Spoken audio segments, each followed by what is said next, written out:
Hello, hello, hello. This is HQ. This week has been a wild week with president on the gaggle saying some outrageous things. And we have known for a long time that Donald Trump is in the Epstein files. It's just a matter of all of the evidence coming out and them letting and releasing the files. And they seem to want to keep all of these people under wraps so they won't get into trouble. But today we saw Andrew Windsor get arrested. We did a deposition of Wes Lexman. And the day before, President gets on the plane and says, "Oh, I'm good." No, you're not good. You're not good. So Hillary Clinton said in an interview today that she and her husband are getting pulled into the Epstein matter to divert attention from you and that your administration has something to hide. What's your response? I have nothing to hide. I've been exonerated. I have nothing to do with Jeffrey Epstein. They went in hoping that they'd find it and found just the opposite. I've been totally exonerated. In fact, Jeffrey Epstein was fighting that I don't get elected with some author, a sleazebag, by the way. And I've been totally exonerated. No, they're getting pulled in, and that's their problem. I don't know. They're going to have to see what happens. But I watched her in Munich, and she seriously has Trump derangement syndrome. This is wild. Even after there have been reports that came out that, they have been abusing young girls, graping people, X, Y, and Z. Look, listen to the senator. This is nonsense. This is nonsense that this president is talking about.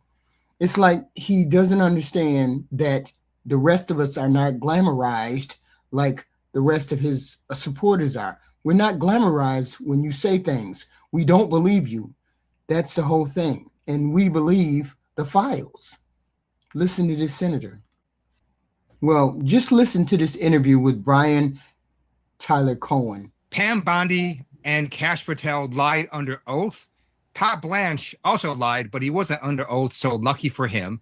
If you look at the Epstein files release that's come out so far, there are multiple documents where there's evidence implicating Trump in not just crimes, but deeply serious crimes. And so I'll just give you one example. The FBI's own internal slideshow that they had is about 21 slides.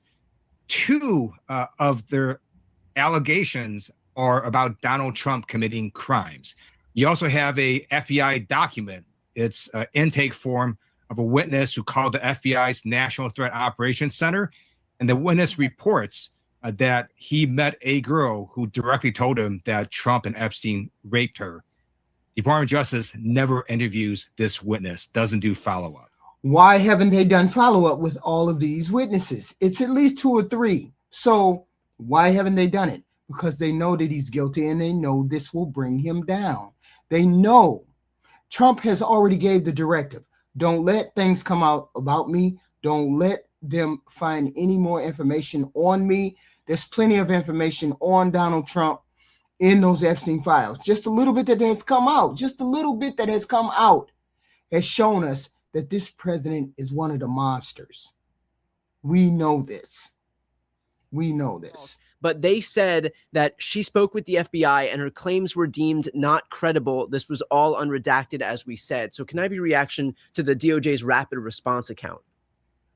Well, that's just false. So the document I'm referring to is an intake form from the FBI's National Threat Operations Center.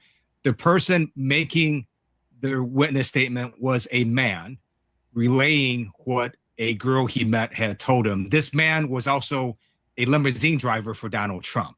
And he also says in the same witness report that he overheard Donald Trump talking to Jeffrey on his cell phone, talking about abusing a girl, and that what Donald Trump said was so disturbing, the man wanted to stop the limo and hurt Trump. So this seems like a very credible witness, and the Department of Justice never interviews him.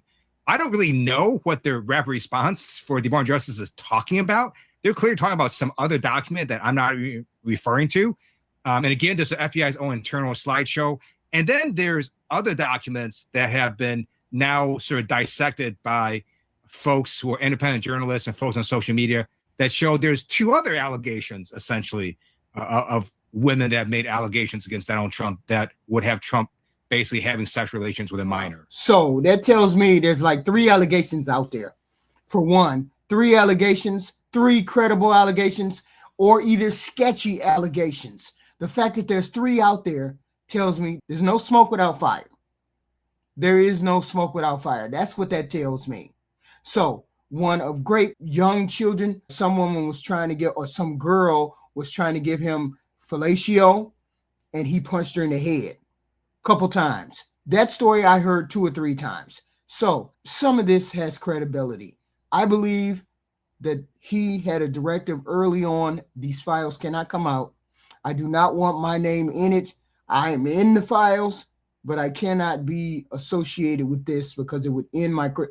Yes, it's going to end your presidency. It has already ended your presidency because you lied about them, for one. For two, you are the one who ran on transparency and showing people the files.